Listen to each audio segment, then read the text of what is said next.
Hi, my name is Bailey Chambliss, and this is my Physics 2212 Lab Number 1 charge tapes. So the purpose of this experiment was to prepare two charged pieces of Scotch or clear tape. After observing their interactions, we will do an experiment to determine approximately how much excess charge is on one piece of charged clear tape. Our analysis is that using the tape model to represent point charges, we will assume charges are distributed evenly on each piece of tape to apply Coulomb's law. And then using Newton's second law and Coulomb's law, we can calculate the charge on each piece of tape. So in our results, we found that the newly charged pieces of tape experienced repulsion, meaning they were both positively charged or had the same charge.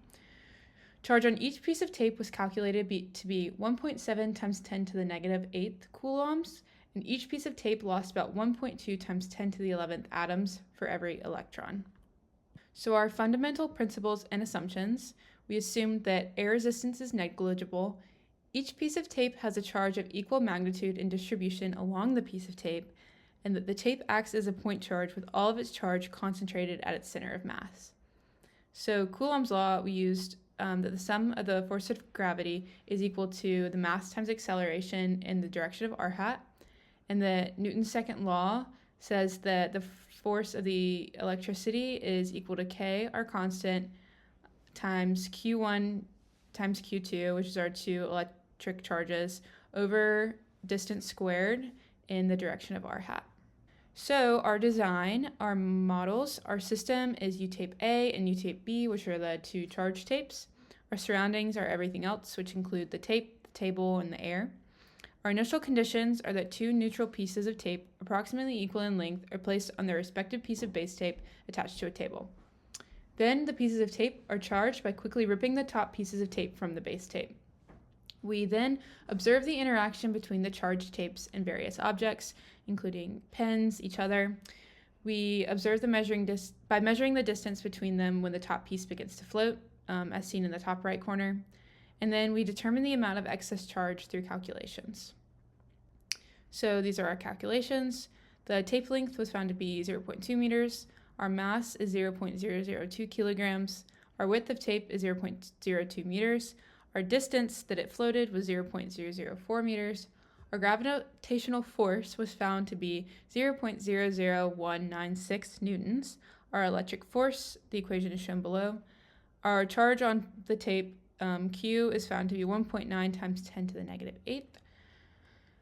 Our number of electrons lost was found to be 1.17 times 10 to the 11th. The area of our tape is 0.004 meters squared. Our area of atom is 1 times 10 to the 20th meters squared. Our number of atoms on the tape was found to be 4 times 10 to the negative 7 atoms. Our ratio was found to be 3.43 times 10 to the 6 atoms for every electron on one piece of tape. So our glow script code is shown up on the top right. It basically goes through all the calculations shown on the last screen. It calculated that the charge on one piece of tape is 1.8 times 10 to the negative 8th coulombs. The deficiency of electrons on one piece of tape is 1.16 times 10 to the 11th. There are about 3.42 times 10 to the 6 atoms for every electron on one piece of tape, all found using the calculations to the right. So we found that the charged tape was attracted to a hand, charged tape A repelled charged tape B, the charged tape was attracted to the negatively charged pen. In conclusion, we can determine that the tape is positively charged and loses electrons in the process of charging. Our potential sources of error are inaccuracy of measurements through experimental process and assumptions of point charges. So our discussion questions: what if electrons had a positive charge and protons had a negative charge? What would change about the observations you made with the tapes and other charged objects? We concluded that this would not change any outcomes of the experiment. Interactions between protons and electrons would remain the same. Like charges would continue to repel one another, while opposite charges will continue to attract one another. If the tape were negatively charged with protons, it would still attract to the pen with positively charged electrons. Then why is it important to handle the charged tapes as little as possible? What happens when the charged tape comes into contact with your hands or other objects?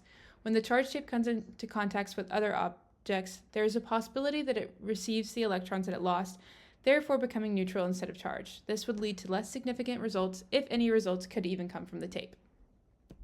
Thank you.